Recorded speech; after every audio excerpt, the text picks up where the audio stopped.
আল মুতাকিফু হুয়া ইয়াতাকিফু যুনুবা ওয়া ইয়াজরি লাহু মিনাল হাসানাতি কাআমিলিল হাসানাতি কুল্লিহা রাওয়াহু ইবনে মাজাহ।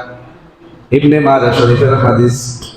আল্লাহর নবী বলেন, যে ব্যক্তি ইতিকাফ করলো সে আল্লাহর বান্দা, ইতিকাফ করার কারণে জানাজায় শরীক হতে পারবে না। ঠিক কিনা? একটু জোরে বলেন না, ঠিক কিনা? অসুস্থ রোগীকে দেখতে যেতে পারবে না, স্ত্রীর সহবাস করতে পারবে না, তিনটা কাজ কিন্তু সওয়াব। ঠিক কিনা? মানুষকে দেখাশোনা করা এটাও কোনো সওয়াব। এই তিনটা সওয়াব থেকে সে বিরত থাকবে। আল্লাহর নবী বলেন, সে যে ইতিকাফে বসে গেল সে যেন এই তিনটা কাজ সেই মসজিদে থাকলেও করলে যে সওয়াব, সেই সওয়াব আল্লাহ তাআলা দিয়ে দিবে। তাহলে তার আগে বঞ্চিত হবে না। জানাজায় না যেতে পারলেও সওয়াব দিয়া দিবেন, রুগীকে না দেখতে যেতে পারলেও সওয়াব দিয়া দিবেন, স্ত্রীর সহবাস না করলেও আল্লাহ তাআলা আপনাকে সওয়াব দিয়া দিবেন। সুবহানাল্লাহ। তাহলে কোন দিক থেকে কি আপনার লস আছে?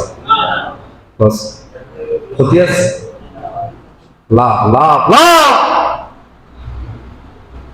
2 নম্বর ফজিলত হলো, আল্লাহর নবী বিশ্বনবী বলেন, কোন আল্লাহর বান্দা যদি ইতিকাফে বসে যায় তার জন্য জাহান্নামকে আল্লাহ তাআলা 3 খণ্ড দূর করে দিবেন। সুবহানাল্লাহ। এক একটা খণ্ড হলো আসমান এবং জমিনের দূরত্ব। সুবহানাল্লাহ। 3 নম্বর ফজিলত হলো, ইসলামিক রাষ্ট্রের কোন আল্লাহর বান্দা যদি সীমানাকে যদি পাহারা দেয়, যেই সওয়াব হবে 40 দিন পর্যন্ত পাহারা দিলে যে সওয়াব, আল্লাহ তাআলা ওই বান্দার আমলনামায় সে সওয়াব দিয়া দিবে। শুধু তাই না, 3 নাম্বার 4 নাম্বার হলো, আল্লাহর নবী বিশ্বনবী বলেন, কোন আল্লাহর বান্দা যদি ইতিকাফ করে 2টা হজ 2টা উমরা করলে যে সওয়াব, সুবহানাল্লাহ। 2টা হজ করতে কত লাখ টাকা লাগে? 2টা উমরা করতে কত লাখ টাকা লাগে? 2টা হজ 2টা উমরা করলে যে সওয়াব, ইতিকাফ যারা করবে তাদের আমলনামায় আল্লাহ তাআলা সেই সওয়াবটা যুক্ত করে দিবেন। সুবহানাল্লাহ। 5 নাম্বার হলো, ওই আল্লাহর বান্দা মসজিদে ঢুকবে পাপী হয়ে। ওই আল্লাহর বান্দা মসজিদে যখন ঢুকে যাবে 20 তারিখ 21 তারিখ রজনীর মধ্যে যখন বান্দাটা ঢুকবে, তখন গুনাহ নিয়ে, গুনার বোঝা নিয়ে মসজিদে ঢুকবে। আল্লাহর নবী বলেন, ওই বান্দাটা যখন মসজিদ থেকে 10 দিন পরে বের হবে, সে আর গুনাহ নিয়ে বের হবে না। সে এমন ভাবে বের হবে যেমন নবজাতক শিশু মায়ের পেট থেকে বের হলে যেমন তার কোনো গুনাহ থাকে না, ওই আল্লাহর বান্দার আর কোনো গুনাহ থাকবে না।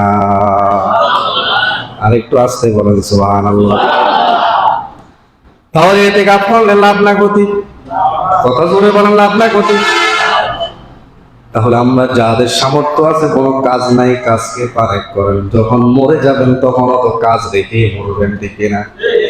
তখন কি বলবেন, আমার সময় নেই, আমার তো এই কাজটা রয়ে গেল, আমি পরের দিন যাব।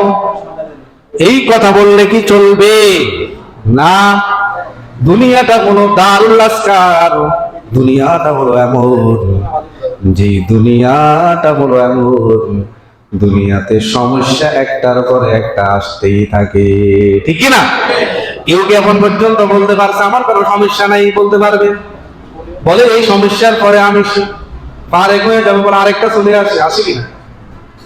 তাহলে সময় করে নিতে হবে। সময়কে করে যদি পারেন 10টা দিন আল্লাহর জন্য মসজিদের কোণার মধ্যে করে দেখেন, মনে হয়